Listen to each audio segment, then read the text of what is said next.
Okay, so I've got an awesome YouTube video for you guys today. I just wanted to show my buddy B2 there in the background. The Gladiators, they're amazing. They're going to teach you a great lesson on serving. This is an awesome step-by-step on how to improve your first serve. And they're amazing. They're going to be part of TennisCon 5. They're part of a new regime of online tennis instructors that I know are going to be absolutely huge. They're already getting pretty popular. Check them out on Instagram.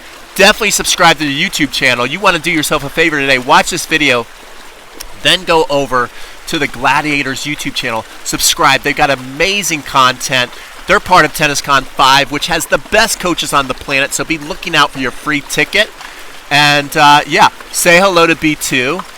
Like this video up. Subscribe to the Gladiators. And we'll see you guys on the next video. Guys, you're so lucky you stumbled upon this video, because by the end of it, you have the knowledge to make your serve go from like average to proper pro level. Hopefully. Yeah, you will.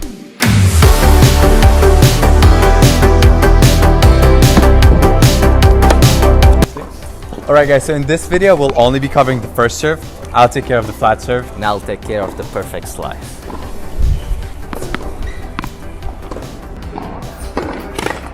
So serve, in my opinion at least, is the most important shot in tennis. First serve especially. And it's also the only shot that you can fully control from the beginning to the end. So it's definitely something that you should get locked. I'll go over 4 main things in a serve. I'll start with the toss.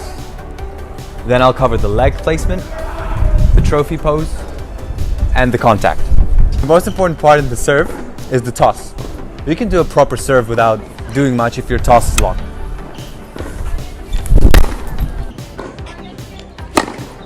So tip number 1, how you're going to throw your ball. You got to throw it high enough so you have enough time to prepare your shot. You also got to throw it a little bit in front of yourself, so this way you can properly transfer the weight of your body into the ball. And a little bit to the right. Not like too much to the right, but just make sure it's not right above your head, but more like above your shoulder. Alright, now moving on to the legs. Now this tip is going to be a little biased, because this is just my preferred way of doing it, yeah? But as you may know, there's 2 ways of putting your legs when you serve. You either just leave them as is, or you put them together. As you might have seen, I put my legs together when I serve. It gives me way more reach, so this way I get more margin over the net, as well as more power, because I'm able to lean into the ball way more. So if you've never tried putting your legs together when you serve, I recommend you try it. Do keep in mind that it's way harder to coordinate the legs and the jump and everything, but if it works for you, it might really pay off well. Now, one thing to look out for when you're putting your legs together is to make sure that your right foot if you're right-handed, left foot if you're left-handed, doesn't go over the left one. So because it just turns your body in a weird way, so just make sure you don't do that. It has to go next to it and a little behind, just like that. Alright, now onto the trophy pose. The trophy pose is the position right before hitting the serve where you prepare it. And there's a lot of things going on in the trophy pose, but I'll go over the main ones. First of all, don't rush out of it, okay? Give yourself time to prepare, to aim, and then smash. Alright, now the second tip. And second tip is actually something that I constantly make sure that I do even during my matches and whenever I serve. And that's when you toss the ball, make sure that you spread your shoulders really wide, because that, and like open the chest, because that allows you to get way more power into the shot. Alright, tip number 3. When you toss the ball, make sure you look at it for as long as you can. Many people take their eyes away from the ball and often just hit a frame and they're like, oh, what happened? But you just didn't look at the ball. So, look at the ball, okay? Tip number 4, focus on your tossing arm. Your tossing arm is the arm that tosses the ball. Make sure you don't put it away too early. Keep it up there for as long as you can, because that's going to prevent you from falling over and therefore missing into the net. On a side note, if during a match or something you feel like you're missing too much into the net, that's the first thing you should focus on, because that's actually one of the most common reasons why we miss into the net. Because you just fold over because you don't hold your arm up and the ball goes into the net.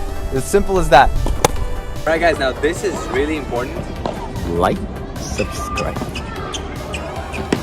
and comment. Lastly, the contact, the most exciting part of the serve. And on a flat serve, there's not much to it. You just got to hit it flat. But if you want to feel a little more secure on an insecure day, you should give it a little bit of a slice. Not too much, not where it's like a slice, but just a little bit. Ari calls it the slice controlation movement. The slice controlation movement will take a little bit of the power, but you will get way more control. Alright guys, so that's about it on the flat serve. I have no idea about the slice serve, so let this beast guide you through it. Which beast? Me? I'll do it. Okay guys, so I'm gonna do the slice part, and as you already learned from Master Grisha, the toss is very important. So, for me it's because it's like the conductor of an orchestra, you know, if you do it well, everything will follow it and it will go very fluently and it's gonna be very good. So yeah, one of the most important things is to throw the ball on the right side of your left foot, but a bit more exaggerated on the flat serve, okay? So the ball should bounce more or less. Okay, so the second part is the legs. And unlike Grisha, I don't put my legs together. I just stand like this because this way I feel more planted. I feel more control in my whole movement. So this is up to you. You're gonna choose how you wanna serve. So next up is the contact point. So as you already know, in life, too much power can be harmful. So in this case, we should control it a bit more. We don't want to hit it way too hard because we want the ball to have time, you know, to get the effect when it's traveling in the air.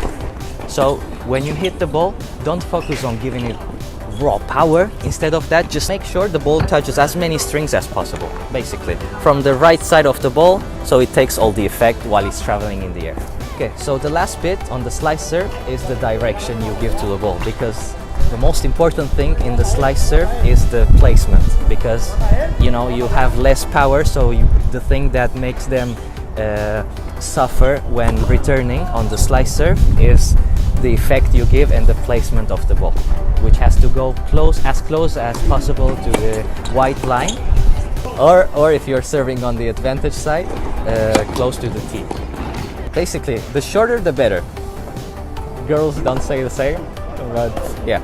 In this case, the shorter the better, because your opponent is gonna have more distance to cover. Right guys, so that's about it on the tips for the first serve. Let us know what you think about this kind of videos. There's another video coming up about the second serve, so stay tuned. But guys, really the most important tip is repetition. That's what makes it. So go out there on the court, do as many baskets of serve as you can. I don't know, like 2 per practice if you can. And trust me, that's what makes the difference. No. Watching us makes the difference.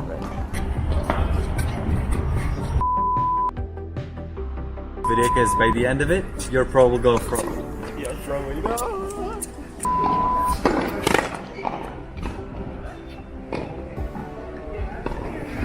Bridge to proper pro level, hopefully. If you're serving on the advantage jack, Bridge to proper pro, hopefully. You're sure that you can toss the same way every time. Retake that.